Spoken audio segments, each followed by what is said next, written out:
Assalamu alaikum. In this video, we will discuss the calcium and phosphate metabolism. As we all know that calcium has very important role in our body regarding the bone formation, action potential, in cardiac function, in coagulation. It can control the formation of 125 dihydroxycholcalciferol regarding GIT, smooth muscle contraction take place. Regarding the memory, it has an important role, and also in the secretion of the parathyroid hormone SNO and vasoconstriction of the smooth muscle fibers. So it is very important to know about the metabolism of calcium.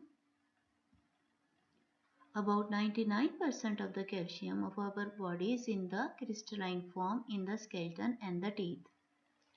Of the remaining 1%, 0.9% is intracellular, while less than 0.1% is in the extracellular compartment. The extracellular compartment calcium concentration is about 9.4 mg per deciliter. The bones can serve as large reservoir releasing the calcium when extracellular fluid concentration decreases and storing excess calcium. So regarding the calcium metabolism, we must consider the importance of the bones also. The calcium in the plasma is present in three forms mainly.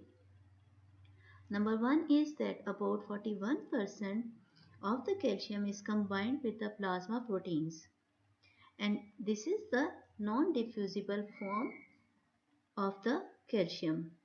About 9% of the calcium that is diffusible through the capillary membrane but is combined with ionic substances of the plasma and interstitial fluid in such a manner that it is not ionized. But the remaining 50% of the calcium in the plasma is both diffusible through the capillary membrane and also the ionized.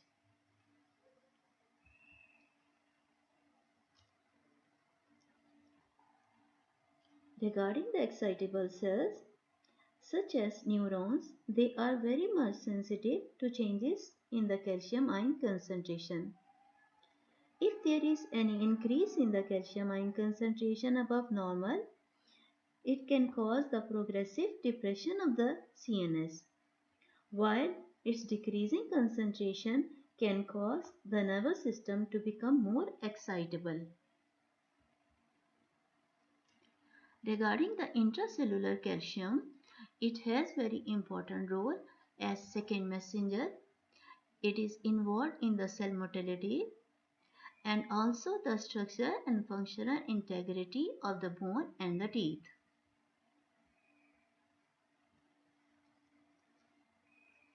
Regarding the calcium absorption from the intestine, we can divide it into two parts. In the early part of the intestine, that is the duodenum, carrier-mediated active transport takes place, while from the rest of the intestine, it is absorbed through the facilitated diffusion. Vitamin D promotes calcium absorption by the intestine, and about 35% of the ingested calcium is usually absorbed. The calcium remaining in the intestine is excreted in the feces. An additional 250 mg per day of calcium enters the intestine via secreted GIT juices and sloughed mucosal cells, so that the 90% of the daily intake of calcium is excreted in the feces. From this picture, you can see that the calcium that is absorbed from the intestine, and it needs the help of the vitamin D. The blood level of the calcium, this you can see, this is maintained through a thyroid, parathyroid, and also the kidney. Regarding the kidney excretion and reabsorption, that mainly depends upon the parathyroid hormone. Its further detail we will discuss later on while discussing the parathyroid gland. But you must know that the urine excretion of calcium is hormonally controlled, and I have told you that hormone is parathyroid hormone. Approximately 10% of the ingested calcium is excreted in the urine. About 40% of the plasma calcium is bound to plasma protein and is therefore not filtered by the glomerular capillaries. The rest is combined with anions such as phosphate or is filtered through the glomeruli into the renal tubules.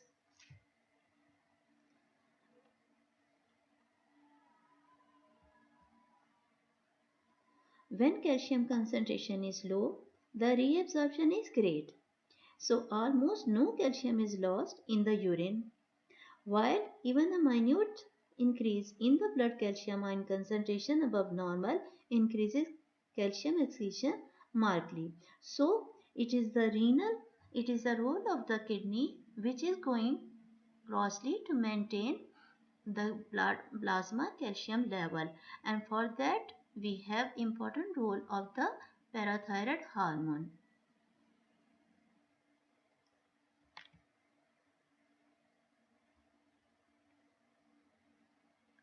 So regulation of the calcium homeostasis involves the immediate adjustment required to maintain a constant free plasma calcium concentration on a minute-to-minute basis.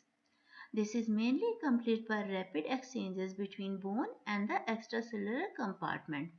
So this is the mainly extracellular compartment which modify all the which regulate the blood calcium level by integrating the intracellular compartment with the parathyroid hormone and also kidney. So all these four factors, they are affecting the extracellular compartment, and this is the main thing which is going to affect the plasma calcium level. This you can see that the calcium intake from the GIT, mainly if it is, we consider 1000 milligram per day. In the feces, 900 milligram per day is excreted, and further that is the extracellular compartment. It is going to communicate. It is communicating with the intracellular compartment with the bones and renal excretion, and to maintain the plasma calcium level. Most of the ingested calcium is normally eliminated in the feces, although the kidneys have the capacity to excrete large amounts of reducing tubular reabsorption of the calcium. After a brief introduction about the metabolism of the calcium, we can now discuss its hypo and hyper conditions. What happens when the plasma calcium level decreases? I cannot, at this stage, I cannot discuss much of the metabolism of calcium while considering its hypo or hyper condition, unless and until I cover the parathyroid hormone. So I will discuss and communicate all these factors regarding the calcium, phosphate, parathyroid hormone, vitamin D. So collectively, I will discuss them later on in more detail. But here you just know what happens alone because of the hypocalcemia. When the extracellular fluid concentration of calcium ion falls below normal, the nervous system becomes much more excitable because this causes increased neuronal permeability for the sodium ions. More and more sodium ions, they are going to cause more depolarization phase, so that there is initiation of action potential and depolarization.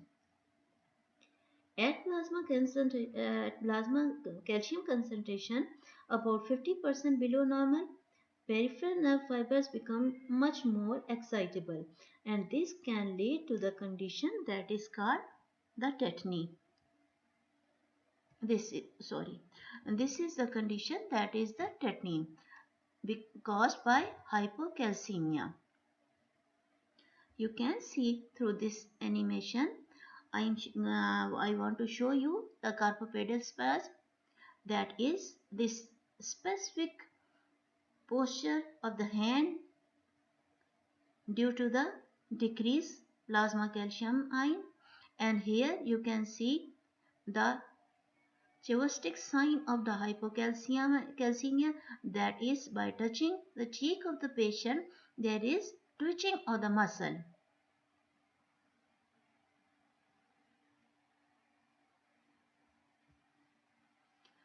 Now the condition, that is the hypercalcemia or elevated blood calcium level. When the level of the calcium in the body fluid rises above normal, the nervous system becomes depressed. In opposite, hypocalcemia, that is leading to the neuromuscular more excitability, and because of the excessive depolarization phase of the action potential. Here the depression of the neuromuscular excitability take place. Also, increased calcium ion concentration decrease the QT interval of the heart, and lack of appetite, constipation, probably because of the depressed contractility of the muscular wall of the GIT. After a brief introduction of the hypo and hypercalcemia, now we come to the phosphate metabolism. In our body, we have two main phosphate compounds, that are HPO4 and H2PO4. The both ionic forms in our body makes 4 milligram per deciliter. As far as its intestinal absorption is considered, the intestinal absorption of the phosphate occurs easily, except for the portion of the phosphate that is excreted in the feces. In combination with non-absorbed calcium, almost all the dietary phosphate is absorbed into the blood from the gut and later excreted in the urine. And from this picture you can see that mainly phosphate is absorbed from the GIT. It comes to the circulation and the route of excretion through the GIT also, and the kidney. And its blood concentration that is regulated by bones and also the kidney.